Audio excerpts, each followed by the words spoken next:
அனைவருக்கும் காலை வணக்கம். இன்னைக்கு வியாழக்கிழமை. ஆன்மீக யோக பயிற்சிகளை போதித்த மகான் வேதாத்திரி மகரிஷி. வாழ்க வையகம், வாழ்க வளமுடன் என்ற தாரக மந்திரத்துடன் எளிமையான உடற்பயிற்சிகள், மனப்பயிற்சிகளை வகுத்தளித்த மகன் வேதாத்திரி மகரிஷி பிறந்த தினம் இன்று. சென்னை அடுத்த கூடுவாஞ்சேரியில் 1911 பிறந்திருக்கிறார். நெசவு செய்யும் குடும்பத்தில் பிறந்தவர். தாயிடம் பக்தி கதைகள், புராண கதைகள் கேட்டு வளர்ந்தார். வறுமையால் 3ஆம் வகுப்போடு படிப்பை நிறுத்திவிட்டு தறி நெய்ய தொடங்கினார். 18 வயதில் சென்னையில் தனியார் நிறுவனத்தில் வேலை கிடைத்தது. அப்போது அறிமுகமான எஸ். கிருஷ்ணராவிடம் தியானம், யோகா கற்றுக்கொண்டார். சித்தா, ஆயுர்வேதம், ஹோமியோபதி மருத்துவம் முறைகளையும் கற்றுத் தேர்ந்தார். 2ஆம் உலகப் போரின் போது முதலுதவி பயிற்சியாளராக பணிபுரிந்தார். சுயமுயற்சியால் வாழ்க்கையில் முன்னேறினார். இந்த கட்டத்தில் அவருக்குள் பல ஆன்மீக சிந்தனைகள் உருவாகின. கடவுள் மனித பிறவியின் நோக்கம் தொடர்பாக பல கேள்விகள் எழுந்தன. அவற்றுக்கு விடை காண வேண்டும் உந்துதலும் ஆன்மீக தேடல்களும் இவர் மனசில் எழுகிறது. சித்தர்களின் நூல்களை கற்றார். ஆழ்ந்த ஆன்மீக தேடலின் பலனாக 35 வயதில் ஞானம் அடைந்தார். பிரபஞ்சம், மனித வாழ்க்கை பற்றி கவிதைகள், கட்டுரைகளாக இவர் எழுதியவை நூல்களாக வெளிவந்தன.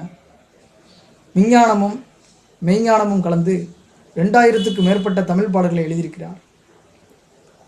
பாரம்பரிய தியான மற்றும் யோகா முறைகளை பல ஆண்டுகள் ஆராய்ச்சி செய்து அனைவருக்கும் ஏற்ற பயிற்சி முறைகளை வகுத்தார்.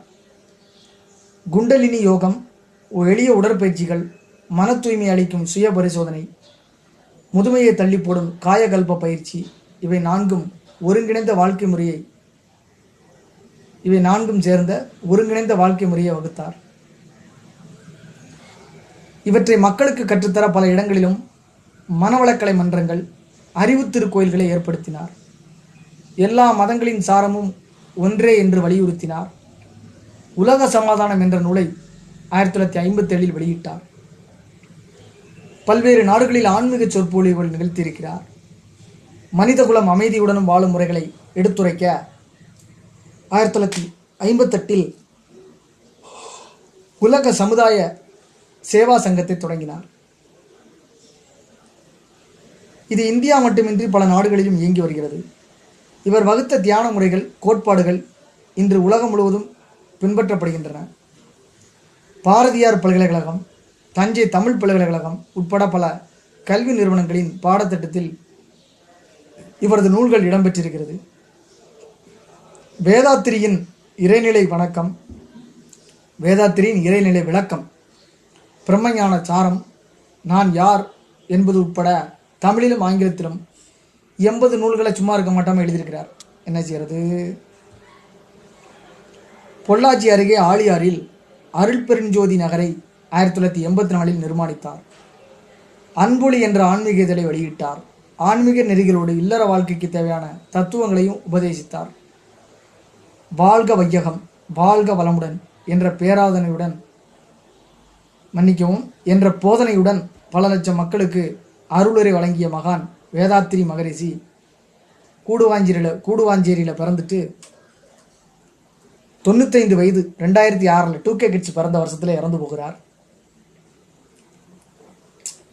ரொம்ப ஒரு முக்கியமான ஒரு ஆளுமை தான். ஆன்மீக மற்றும் யோக பயிற்சிகளை போதித்த மகான் வேதாத்திரி மகரிஷி. சென்னை அடுத்த கூடுவாஞ்சேரி, சென்னையிலேருந்து ஒரு 1.5 மணி நேரம் ட்ராவல்னு வச்சுக்கோங்களேன். ஒரு 1 மணி நேரம் ட்ராவல் வரும். அங்கே தான் கூடுவாஞ்சேரி இருக்குது. அதுக்கு ட்ரெயின், சப்பர்பன் ட்ரெயினும் இருக்குது. பாரதியார் பல்கலைக்கழகம், தஞ்சை தமிழ் பல்கலைக்கழகம் உட்பட பல கல்வி நிறுவனங்களின் பாடத்திட்டத்தில் இவரது நூல்கள் இடம்பெற்றிருக்கு.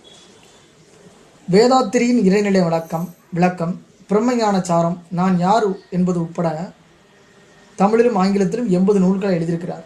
சும்மா படுத்துட்டு தூங்கலை. 95 வயசு வரை உயிர் வாழவும் செஞ்சிருக்கிறார். மாபெரும் ஒரு முக்கியமான ஆளுமை.